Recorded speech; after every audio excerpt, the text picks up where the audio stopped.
Right, welcome to the finale of the 5 series workshop titled Ignite Passion, Deliver Results.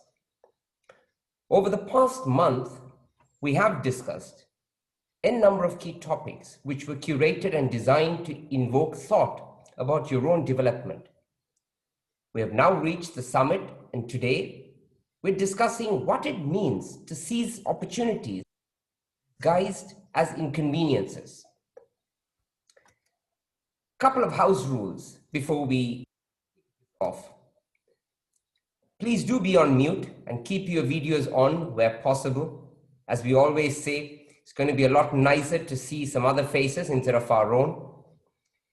We will have a Q&A at the end of this session, but do feel free to send in your questions at any time during this discussion to the number on the screen via WhatsApp, or share it via the chat option that you have available on Zoom.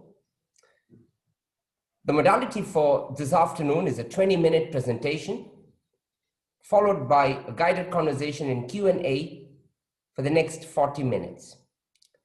This session is being recorded, so the recording of this would be available on our YouTube channel, and we'll share the links with you shortly.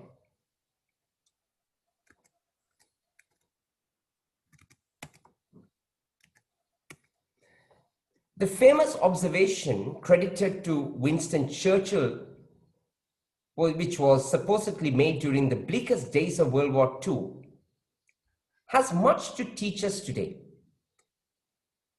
The sentiment is simple. In times of crisis and chaos, there is an opportunity for great to rise to the occasion in ways that they couldn't in times of normal. My name is Anton Thayalan, and I'm the Chief Evangelist for Luminary Learning Solutions, the training arm of High Five Consultancy. Joining me this afternoon, Vidusha, the founder and destiny of High Five Consultancy. Vidusha is a seasoned trainer and a consultant with over 15 years of hands-on experience, having led HR and HRD initiatives that have won accolades globally. And Vidusha has the ability to simplify the complex without diluting it. And he has run assignments in over 12 countries globally. Joining him this afternoon is a face well known to the Dubai markets, is Jennifer Randeep, the founder of Focus Direct Management Consultants. Jennifer has over 30 years of work and experience in different industries, from retail, sales, exhibitions, recruitment, headhunting, to change management. Today, she facilitates people into different approaches to address things differently. She is the Maverick CEO, coach, the mentor, the counselor, and the consultant, which she uses interchangeably as required. Well, on that note, I'd like to hand this over to Vidusha. Take us through the next 20 minutes and how to manage the crisis. Vidusha, over to you, sir. Thank you. And it's a great privilege to be here. Before I start, I do need to make a few announcements of my own. I live in the middle of absolutely nowhere, for those of you who are joining us today and don't know the drill. So I literally live in the middle of a jungle. So if you hear all forms of noises, please don't think that somebody's being murdered inside the house. They're just my pets, as well people who have decided to make this their home as well. So we have frogs and crickets and birds and monkeys going all over the place. I've been doing my best to train them to the best of my ability, but clearly it hasn't worked. So on that note, if you do get disturbed, my apologies, bear with me. But let me start here, and I'll try and keep this to exactly 15 to 20 minutes, allowing me to kind of dive into the topic with your input. The whole purpose today is for Jennifer and I to kind of try and navigate some of the issues that you might be facing, and that's what we are trying to do. But my purpose right now is to set context, right? So one of the things that I do warn people when I start out is that I can be somewhat blasé in what I say. I'm not the most politically correct person. So my apologies. I do not mean any harm or ill will on anybody, but take it in the context that it is being said, right? So I do understand that COVID has brought humongous amount of discomfort. Even in Sri Lanka, we've had mortalities, and I'm acutely aware of that. But having said that, I honestly think situations like this is a fantastic opportunity to introspect. And I think the only way a human being actually grows is through introspection. I don't think that you could just allow life to go forward, everything else around you to take place, and not really sit down over a cup of tea and think about something. So generally, when situations like this takes place, my first modality would be to find a quiet space, sit down, and ask myself some hard questions, which I'm going to do publicly with you. And if you can find answers to these questions, I think you would be able to navigate almost anything that comes your way. Now, my grandmother was a Stoic, and she was there until I was about 14, 15 years old, and she had a very, very strong impression in how I grew up. And one of the basic fundamental principles of Stoicism is that you really can't control what is going around you, but you can control how you address it and how you show up to that occasion. So much of what I'm going to say actually has its roots there. But if you really think about it, when any form of disaster strikes, whether it is a natural disaster or something like COVID, or it's a very personal disaster that unhinges you, one of the things that you really have to be okay about is the fact that this is not the time to prepare. The time for preparation is before something happens. When something does happen, you really have to take it as it comes and work on it as you see fit from that moment onwards. However, if it is a disaster in your own mind, if it is something that completely blindsided you, if it is something that you're completely ill-prepared for, and if it is something that shakes the very foundations of what you generally perceive, then you do need to sit down and ask yourself the question, what have I done in order to be in this situation right now? And that's always my starting point. I do have a colleague of mine whom I've known from school days, so he's going to laugh at this one, but let me take you back to childhood, right? I was in a rather prestigious school in Colombo after the 5th grade, and he and I both, believe it or not, joined at the same time. So Fashan and I joined the school in grade 5, and both of us sat side by side in the first class, both new boys, both new to the school, new to the culture. And where I was coming from was completely different to the school I went to in Colombo. Now, I grew up in a wayward village.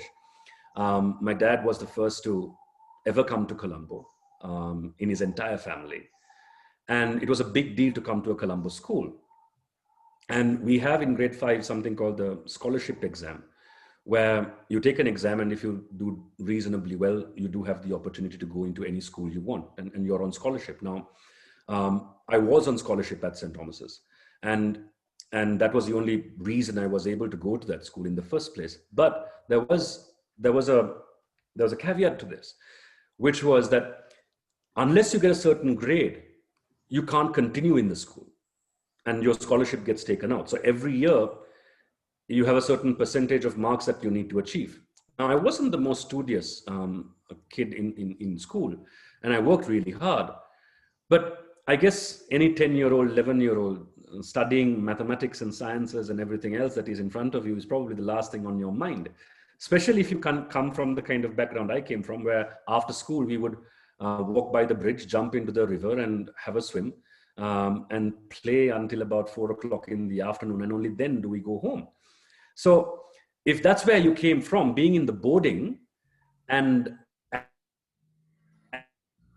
actually studying for 2 hours is alien to you. You study only when it's required. So when my first term exam results came in, I was that close to losing the scholarship when my headmaster actually called me in and said, you know what, Nadidarana, if you don't take this seriously, you're going to lose your scholarship. So we better speak to your parents. And my parents were spoken to, and my mother was livid when I came back home. And in my head, this was a disaster. And as young as I was, I remember my mother telling me, why don't you sit down and actually ask yourself, why is it that you were 2 marks away from actually getting your scholarship taken away from you? And my grandma sat me down and turned around and said, you know what? There's no point thinking about it now. Your marks are your marks and it's done. There's nothing you can do about it now. However, do go and ask yourself what you need to do in order to make sure this doesn't happen to you the next time around. And I swear, even to this date, I remember this because I was absolutely nervous. I was absolutely petrified. The thought of going back to my old school was not quite a nice thing for an 11-year-old because it was the epitome of a disaster as far as I was concerned. And it really molded me into being able to understand that once something happens, then it's a little too late to berate yourself over it. But when it does happen, you need to ask yourself, what can I do to stop myself from being in this predicament again? And this is not the first time that we are facing something of this nature. Not to this magnitude, yes, but we've had issues, economic jolts. In Sri Lanka, we've had plenty of them. We had a 30-year civil war and we had massive amounts of disruptions to normal work. And every time a major incident takes place, just last year we had terrorist attacks in some of the churches in Sri Lanka, and that caused absolute panic. And things came to a virtual halt for about 3 weeks because we didn't know what on earth was going on. So whenever that happens, you really do need to ask yourself, what is it that I'm not doing that brought me to this place in the first place? So, and then of course, this, as with all things, pass.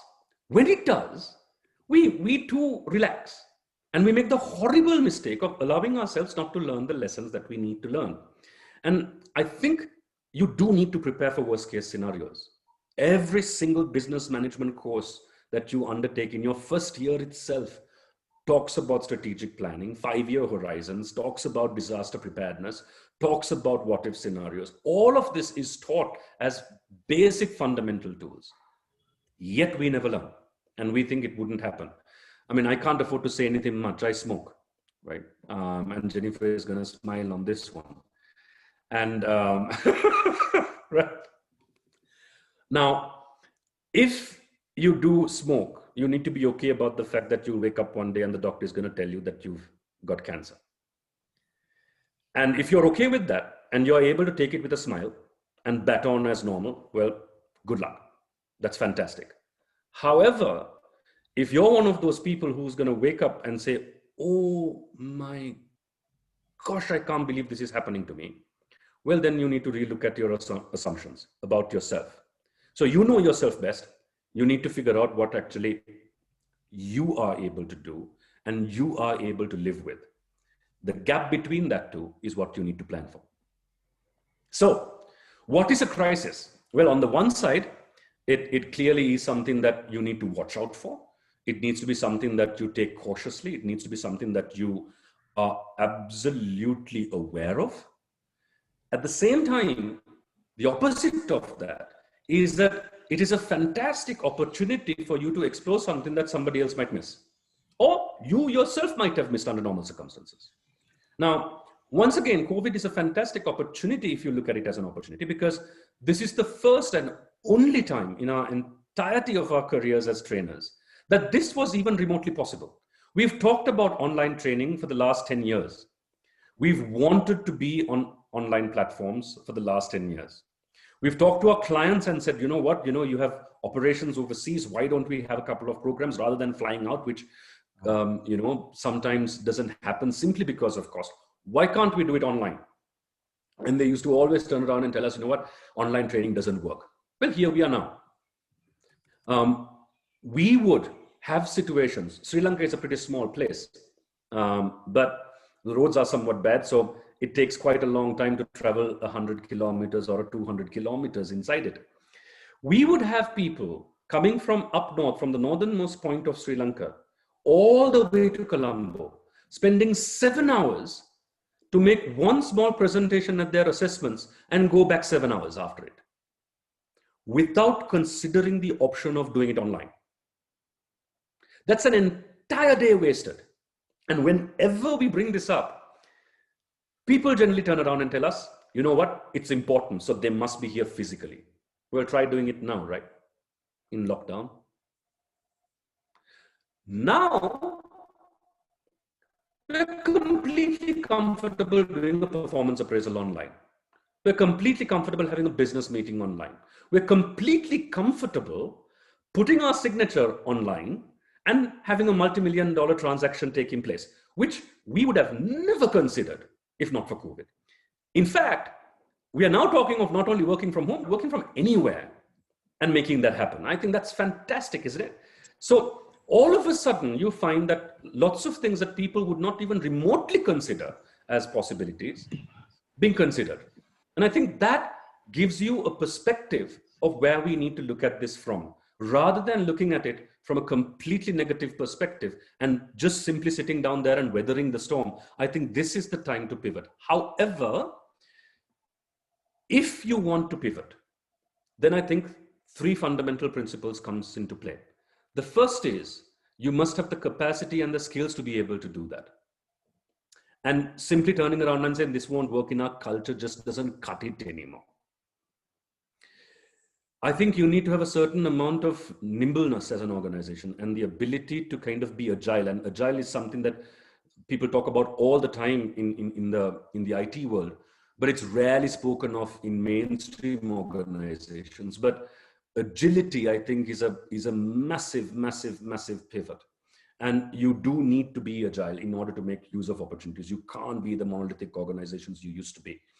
Even if you're a monolithic organization, you need to find avenues to create agile environments and be able to make use of that. And the other thing is that you must be able to completely shut your mind to all the things that you just can't control and really home in on the things that you can and be able to make good on that. And we as organizations sometimes makes the horrible mistake of focusing on all the things you can't do without focusing on the one thing that you can, which will make a difference. It might not make a massive difference, but those little things add up eventually. And if you can do that, if you can make sure that you develop skills in your people on an ongoing basis to be able to be resilient during times like this, and that's a skill without leadership itself panicking through. If you can make sure that you build in agile systems and processes inside the organization, and if you can make sure that when something happens, you put all of your energy into finding that one thing that you can do and just doing that and forgetting about the rest, I think the rest falls into place. And it's only a matter of time until you succeed. Easier said than done, and I wait for the questions, and I'm pretty sure I'm going to get bombarded with this when soon as I finish my presentation, and I wait up for that because I'm prompting you for it. Please do. I do not take offense in questions of that nature, but I'll leave you with this.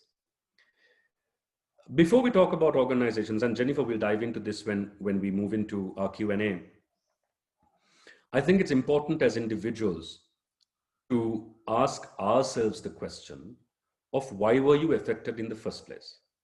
And if you're leading organizations, you really do need to ask yourself, what were the systems and processes that we had that should have prepared us for this, that failed?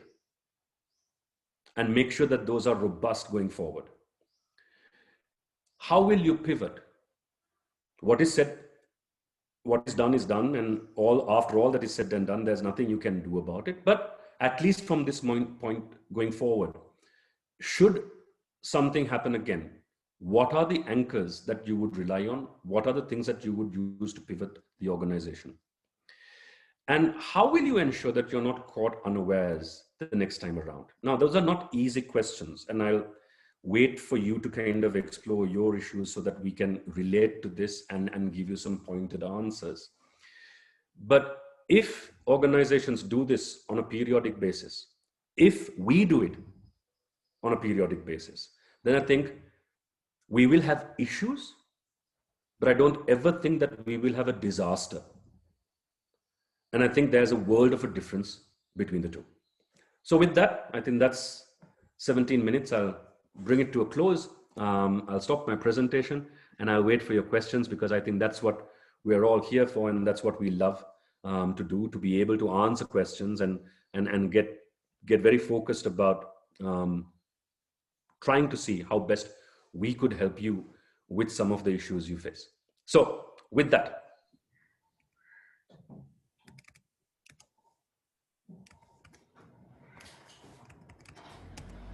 Is this the part where I'm supposed to come in and ask you a question and put you on the spot, Vidusha?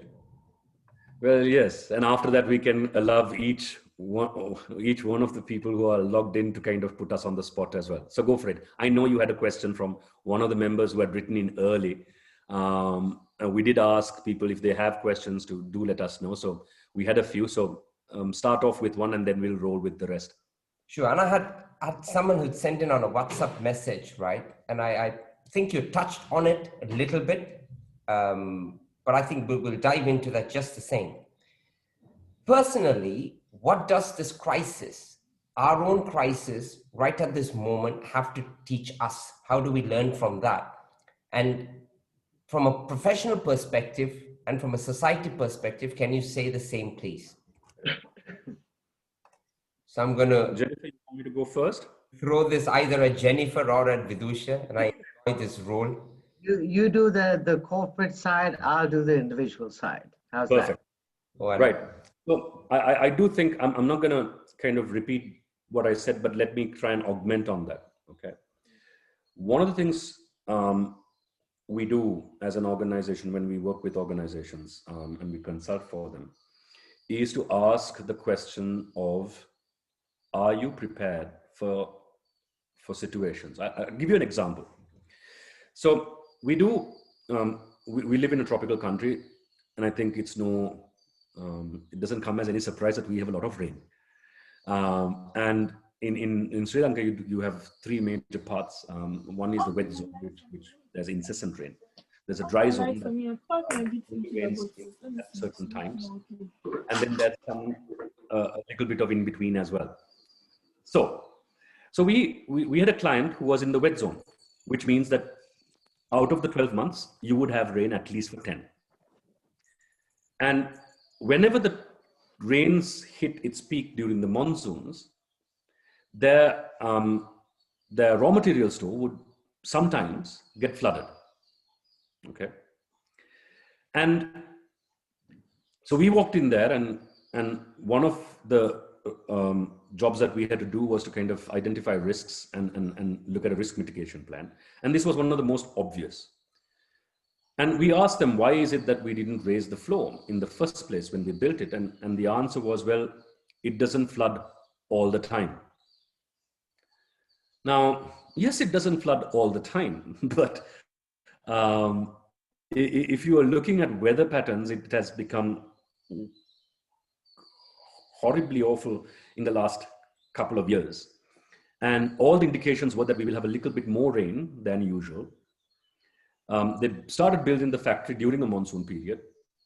It did flood, and nobody thought about actually raising the floor slightly so that you could actually not have this problem in the first place.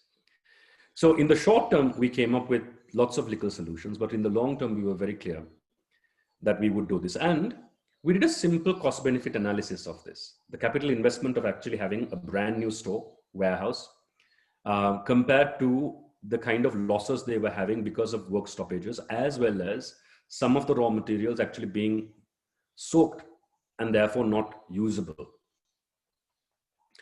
And they would have a payback period of roughly about 24 months if they have a fully fledged warehouse.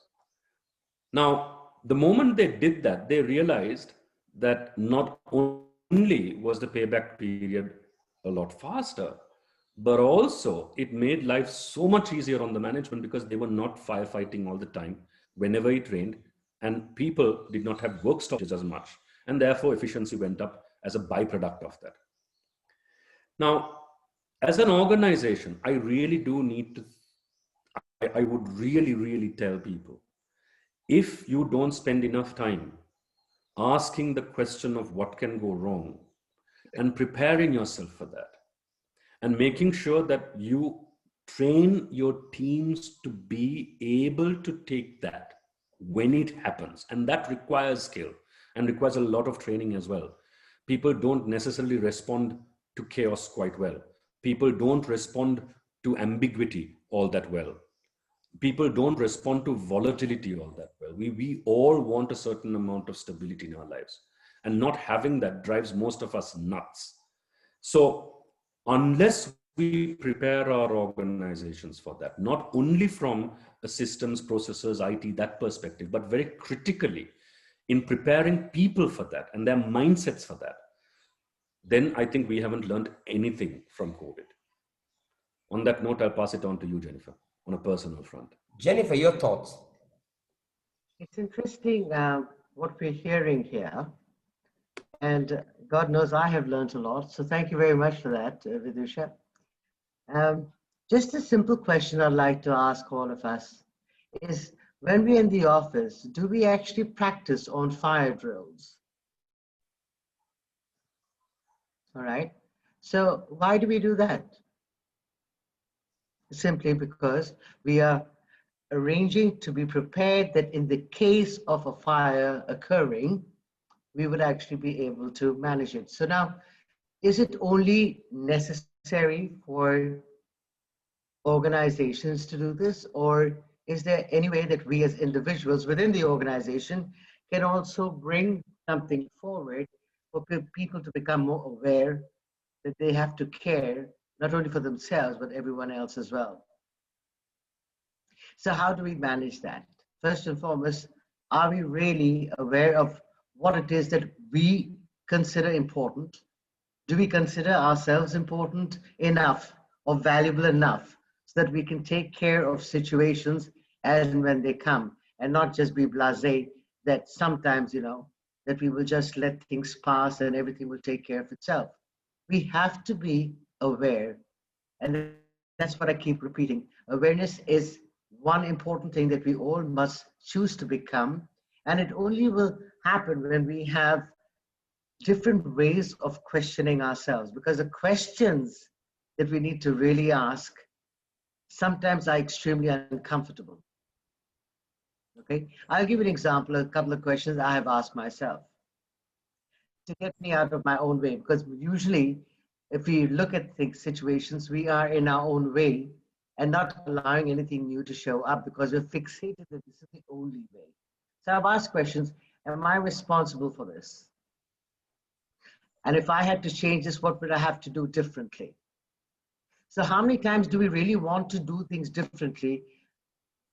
Not many a time, simply because we want to be comfortable in status quo. But one thing that I've got to let everyone know is status quo does not allow you to grow. So being prepared to do something different, have different approaches, that's what this whole web series that we've conducted is all about, actually approaching things differently and not becoming stuck in the way that we think is the only way. So that's what I would say. Please ask questions, and sometimes questions are not comfortable, but they truly do open up the door for you to explore different possibilities that you've never ever experienced before. Jennifer, just let me quickly just butt into that with your permission, because Gaurav's question dovetails with what you just said. Okay. Gaurav has just put a question up on chat, which is, what are the kind of questions that one can ask in order to introspect and on kind of mistakes that you've made or a failed attempt? So you answered that in a sense, I think. But I think, Gaurav, one of the things you can do, and I think this is something that you need to do regularly enough if you really want to kind of make a habit of it. But I think there are generally three lenses, right, that you can view anything with. And if you do that, then chances are you learn from it. The first is to actually ask, if something is taking place, like Jennifer said, one thing is to ask, what have I done towards contributing towards that, right? Even if it wasn't your fault, what have I done to contribute to this situation or this predicament? Or what could I have done in order to avoid it? Whichever way you want to coin the question. But turn it inwards and ask yourself, where am I going wrong with this? That's one. Now, the second one is to actually look at it from the long-term perspective and ask yourself, in 5 years, should this happen again, how should I prepare myself? Right? Whether it is a relationship, whether it is a project that went wrong, whether it is a business deal that went wrong, whatever it might be. Chances are history does repeat itself, right? And chances are, it's going to take a different form maybe, but a similar event can take place. So if you understand the patterns and if you understand the concept of it, you will be able to better prepare yourself. And the third thing is to actually ask yourself the question, how am I feeling about this right now? Right? Because the first two is very logical, but there are emotions attached to all of this, right? So how am I feeling right now about this? And what should I do in order to make sure, if I am feeling, obviously I feel negatively, which is why I look at it as a mistake and get upset about it. What should I do to make sure I don't feel that way if it ever happens again as well? I think that aspect to it is also important, because absolutely nothing good comes out of us either getting angry about it, walloping in self-pity, or berating yourself for it. I think all of those are extremely, extremely negative things that we shouldn't do. It's normal for us to feel that way, for sure. But I do think if you ask those 3 questions from yourself, I think it'll hold you in good stead. Thanks, Vidusha. Thanks, Jennifer, for that. And I was just going to jump on to Gaurav's question. Thanks, Vidusha, for bringing that up. But I do have one from someone from WhatsApp has sent in. I think it kind of ties in with that, which is, what behaviors or attitudes do these unprecedented circumstances invites us to reflect upon and reconsider? I don't know if you want to elaborate on what you just brought out, Vidusha, and then Jennifer, if you have any thoughts on that. Well, I'll answer that, but whilst I'm at it, if there are questions, please do type it in. Feel free to kind of ask it in person as well. We're perfectly fine with either which way. Now, behavior is an important consideration. And I do beg forgiveness for this, but let me take a moment in time to explain this a little bit and set context to it, right? So when we talk about behavior, there are 2 types of behaviors, right? The first is there are things that we are pre-programmed to do in that sense, where we are not acutely conscious of what we are doing. It just happens. It's muscle memory. It's a bit like playing basketball. If you're playing basketball and somebody passes the ball at you, you're not going to think about it. You're going to react to it.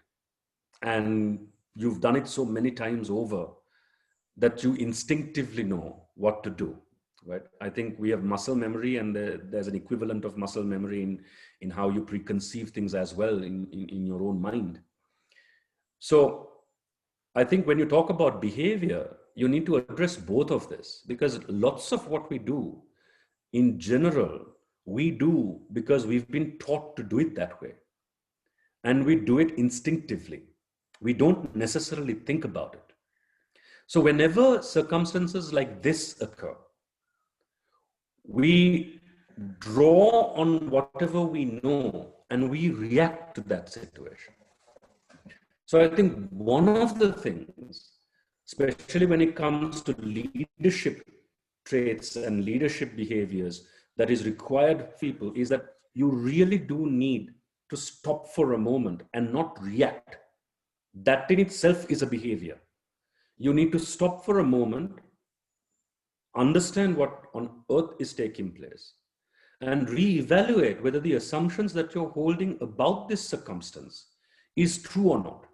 Because if the circumstances and your assumptions of it are not true, and you're not seeing the circumstance right, chances are everything that you do afterwards is a waste of time. So being able to really understand what is taking place, and therefore what needs to be done needs to be critical. So when you're looking at behaviors of how you interact with something that is completely outside of your control, and you're trying to find solutions to that, my first port of call will be to tell you, sit down, gather your thoughts, and look at the assumptions you're making about the circumstances that you're in and the situation that you're in, and make sure that those are validated first. Because the amount of effort that you would put in afterwards towards rectifying the situation will be to not, if otherwise. I hope that answers your question from a behavior perspective. It does. Jennifer. Yeah. So behavior. So behavior for me is like exactly what Vidusha has said, but I just like to add on a little more to it. So is that behavior something that you have learned, that you have been able to master? Is it your behavior, or is it someone else's behavior that you keep repeating, thinking it is supposed to be your behavior? It's very simple. We have learned from childhood how to operate. Okay, so whose points or views did we actually buy into? How do we operate from the very onset? We do certain things. So do you brush your teeth in a certain way? Do you wear your clothes in a certain way? Do you have your breakfast in a certain way? So all these things are you consciously aware of what you're doing, or is it just happening all the time? So if behavior is something that is important to you, or how it is that you're actually showing up in a crisis situation or any situation, these are the questions I ask myself to help me to become present with it. Because we sometimes, most of the time, are absent and not present in any situation, because we are deriving from how we have reacted in the past, and that's where we are stuck. We do not know how to get out of that vicious cycle. So the question that I ask is this. There are four of them. What is this? What can I do with this? Can I change this? And if so, how do I change this? And please do not, it's contrary to corporate structure where you always want answers, but I'm talking from a different perspective here, and it is this. If you can ask these questions and have no expectations, it truly will show up in ways that you never ever thought that it could show up. This is what I've done for the longest time, and it has really helped me to be able to perceive things that I was not even aware that I could actually receive as a response, as an answer, as something new to look into, which has actually taken me into different areas and having a lot of ease and joy doing that. So yes, on one side, you've got to be aware. Other side is you have to be present. Don't operate only from letting everything that has been in your past be your operating system. Change the operating system by being in question, because questions are the only powerful thing, and I'm saying this again, that open the door to different possibilities that you have never ever walked through before.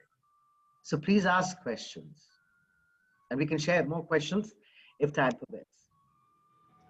Jennifer, just to kind of quickly add to that. Yeah. Sometimes you can't really find all these answers by yourself, right? And I think one of the other behaviors you need to be comfortable with is to ask for help. If Totally. What can I do to change? I'm drawing a blank. Call Jennifer up and say, Jennifer, you know what? I'm facing this circumstance. What do you think? Truly. Now, it doesn't mean I have to take everything that Jennifer says and just implement it. I have to own the solution, of course, because it's my problem in the first place. But if I'm drawing a blank, I might as well ask someone.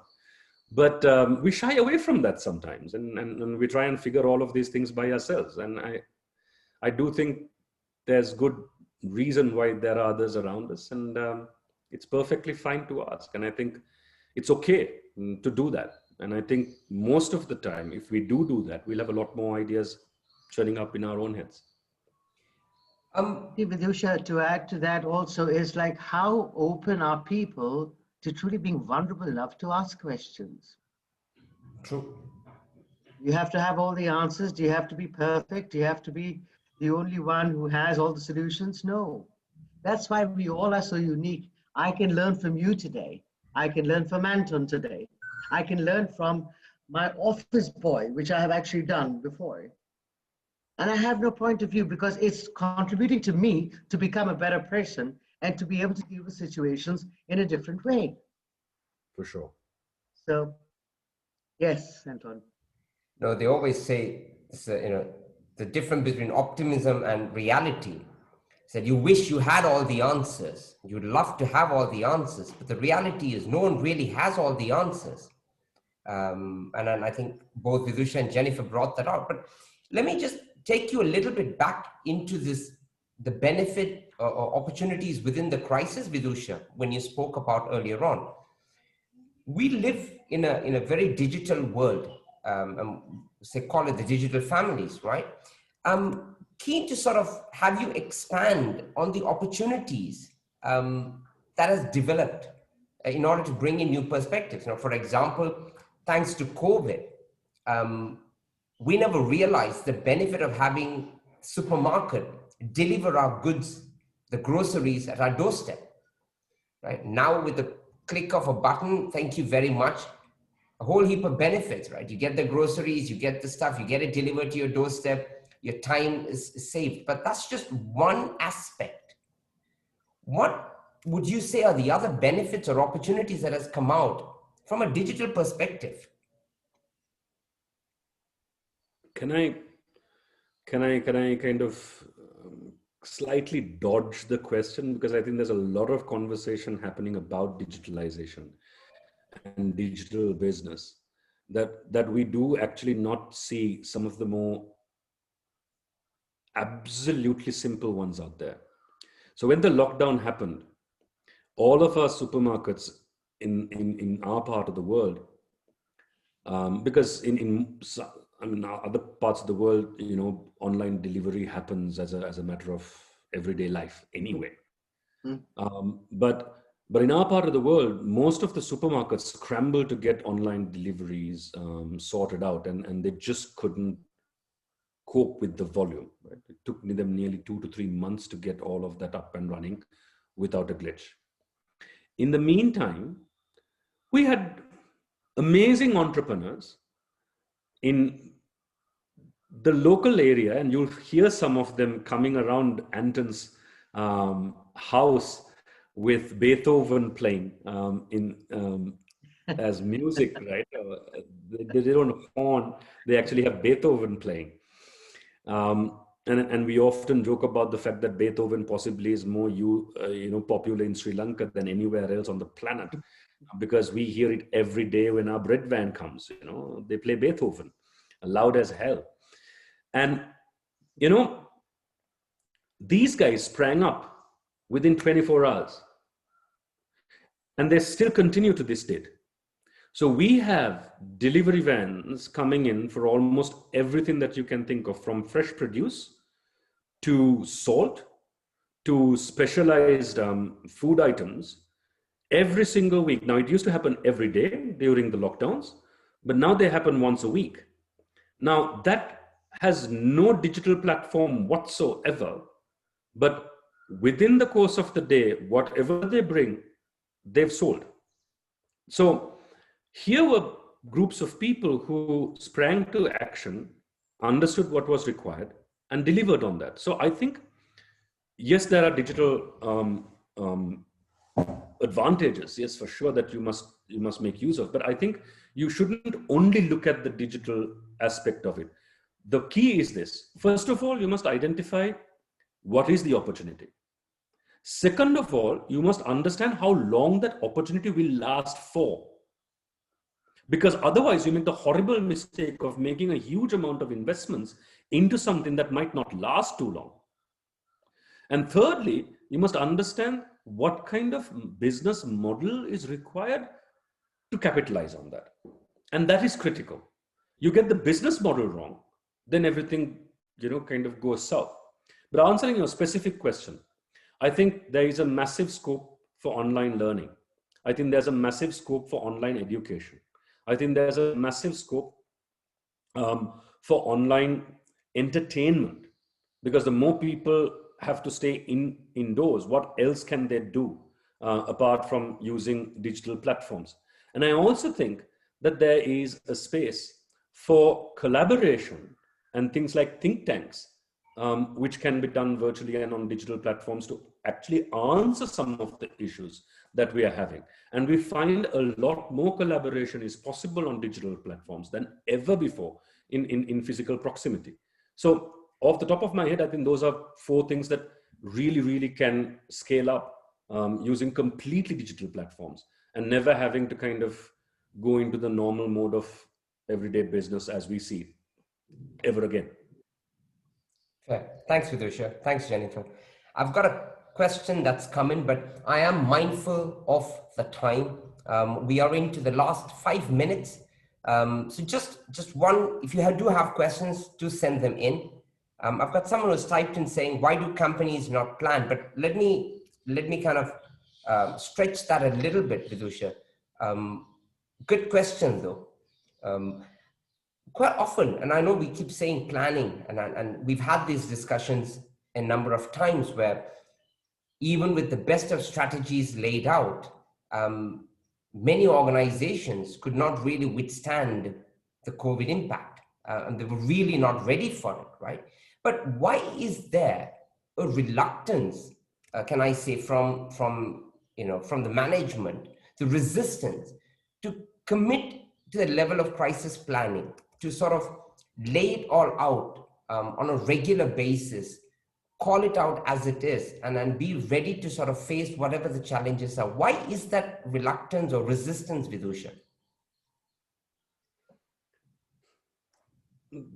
There's multiple angles to this.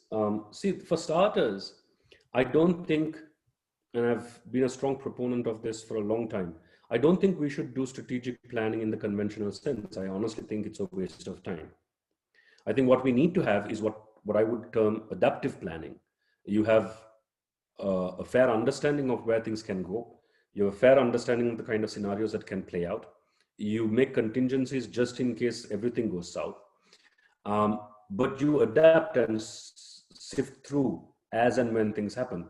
Now, the problem with strategic planning is that once you have laid out those plans, it's almost carved in stone, right? I mean, you don't want to detract from that. So I genuinely don't think that there is a reluctance to plan. I think we have a reluctance to ask what if and prepare for that. Not so much from a planning perspective, but from a readiness perspective.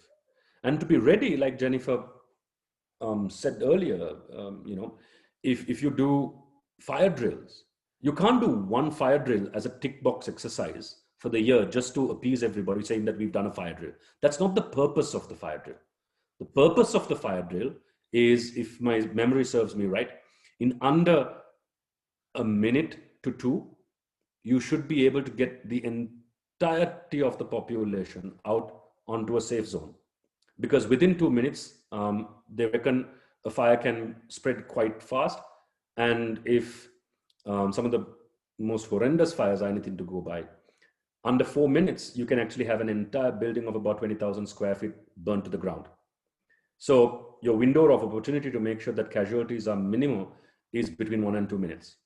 Now, if you did the fire drill and you took 3 minutes the first time around, you will run it through again and again and again and again until you brought it down to under 1 minute. And you can't do that simply by putting the fire alarm and letting people just run. It doesn't work that way. In the first place, you're not supposed to run. You're supposed to just walk. But you need to have all the infrastructure and the process supporting you to be able to do that. That level of preparedness needs to be there. So I don't think there's a reluctance to plan as such. What I think there is a reluctance, if at all, is to understand that these are very real possibilities. And when it happens, it's too late. Then you can only do disaster mitigation, and at huge costs at times. So aren't you better off being prepared for it and being able to kind of scramble when it happens? Thanks, Vidusha. We do have one question, and if it's all right with everybody, we'll take that question in from Prince, who's joined us from Ghana. Interesting question. Prince says, I see COVID has come to test leadership from leaders of the nation to leaders of school, which is true. How do you keep yourself from becoming overwhelmed by all that is happening to help you focus on creating a good plan for your business, organization, teams, and families? Might be a good question to end this with. Can I ask Vidusha to give me your thoughts on that? And maybe Jennifer, you can add a few thoughts onto the same point, please. Vidusha? Before I answer that question, if you may, Jennifer and I always say this towards the end because 1 hour just flies by and we are always conscious of the fact that there may be a lot more questions than we have ever answered. So if everyone is okay and you want to ask questions even after this, feel free to. We are more than happy to kind of stay back and answer your questions. Not forever, of course, but certainly for the next half hour or so, if you want us to, we can happily make ourselves available. Having said that, I'll actually pass this on to Jennifer with just one thought. I think the truest test of leadership happens only when there's a crisis. When things are good, you don't need leadership in the first place. I think just average management suffices. It's business as usual. Most managers know what to do. Most managers have been there for long enough to understand the little nuances at play, and you're fine. The true test of leadership only happens when something completely unexpected comes along. So what can you do to make sure that you don't go off track is at the very essence and the very core of leadership as far as I'm concerned, right? So I'll just mention just one aspect to it, pass it on to Jennifer, and I'll recap on that afterwards, because I know Jennifer has a fantastic thing to say about this. I'm going to pass it on to her and not steal a thunder on it. But the one thing I would say is a starting point is to ask yourself, what is it that you are looking to achieve? Fix that before anything else. And 9 times out of 10, you will never just react if you fixated on that. Everything else that you need to do afterwards becomes dead simple if you are absolutely clear of what is it that you're setting out to achieve. And let me kind of pass it on to Jennifer with just one example, right? So when COVID hit, what most organizations did ask the question was, how can we survive this? But they never put a comma afterwards, sadly, and put a small sentence afterwards, which is, how can we survive this together? And to me, it made all the difference in the world. You would have never taken some of those decisions that you took within the first 2 or 3 months of COVID if you asked that question and fixed that note point. We will face this together, rather than just as an organization to hell with the circumstances of the individuals, right? We could have done things a lot differently if that, and there's nothing wrong with it. I must admit, and I say this very respectfully, organizations do have to make tough choices sometimes, and that's fine, that's understood, right? Having said that, if you've considered all the other facets and made that into being a conscious decision that you took, that's well and fine. But if that was a simple knee-jerk reaction because you thought that was the easiest fix, then it's a whole different conversation to have. So I think the first thing is, as a leader, you need to be clear about where your north point is. And if that is clear, everything else probably will follow suit. Sorry, Jennifer, go for it. I know you have a wonderful thing to say on this because I've heard you say this before, so share it. What you've just said is really, really cool. But I think where we get confused as individuals is that we always want to have all the answers to reach the north point.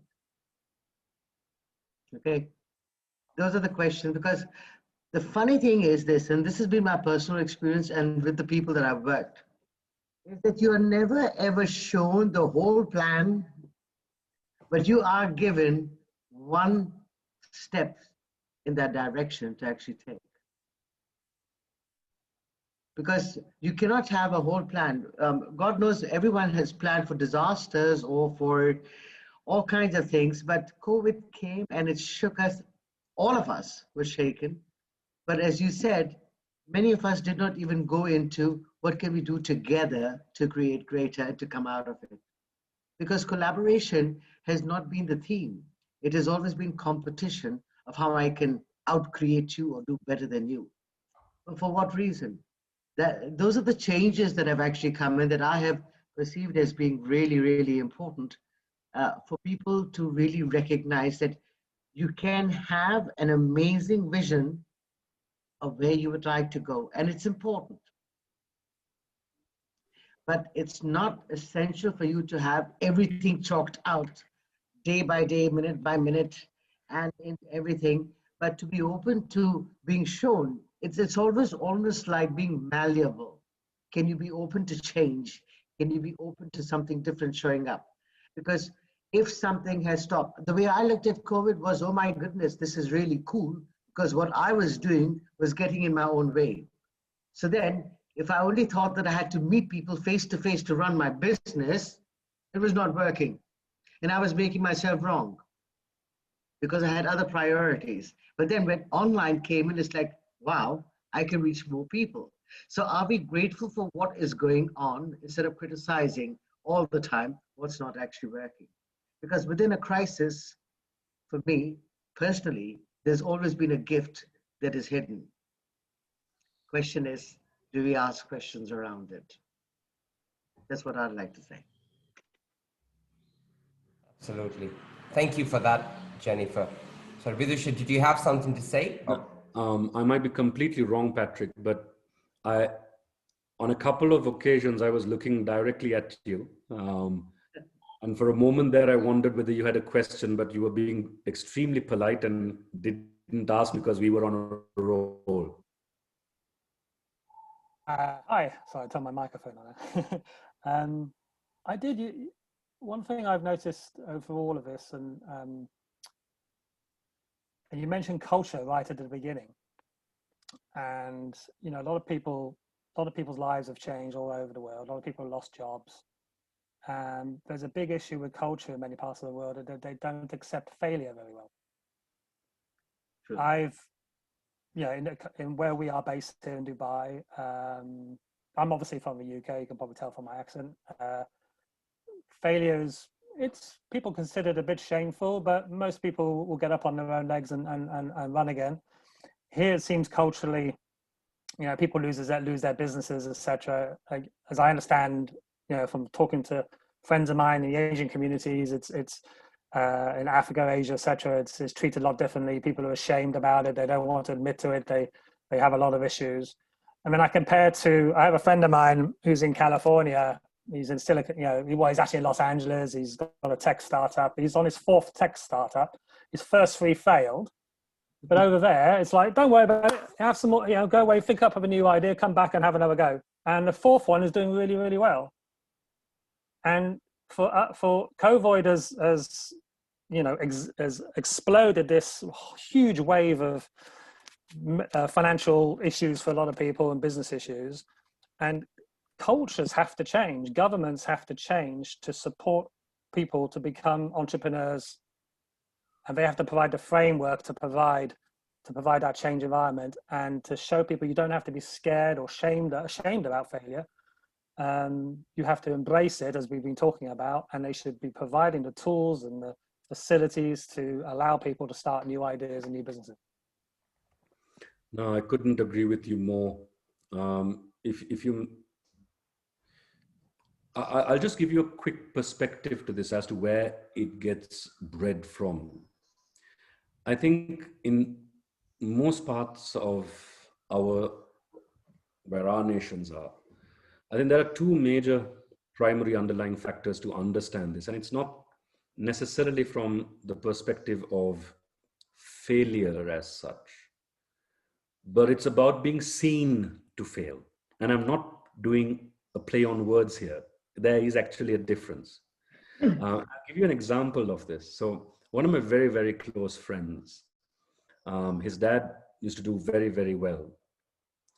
And business went south because of circumstance and cheap imports from China and such. which started flooding markets in about early 80s to the late 80s. By that time, most of our industries in certain aspects just went down under simply because, they just couldn't survive the barrage that actually, when something's much cheaper, why would you buy it locally, right? Now, the fact that you owned a Mercedes and you used to go to work and you were seen in society in a certain way is pegged to how successful you're seen to be. You might not necessarily be that, but as long as you're seen to be that, society accepts it, which is one of the reasons why most of us, including myself, made the horrible mistake of buying a car before we bought a house, right? And it can't be just a car. It has to be a Mercedes or a BMW. Yeah. Right? It's one of the reasons why we would almost always, if it is, when I started training, it was very, very common for everyone to be in tie and jacket. And I would turn up in short sleeves shirts like this. And in one of the programs I went to,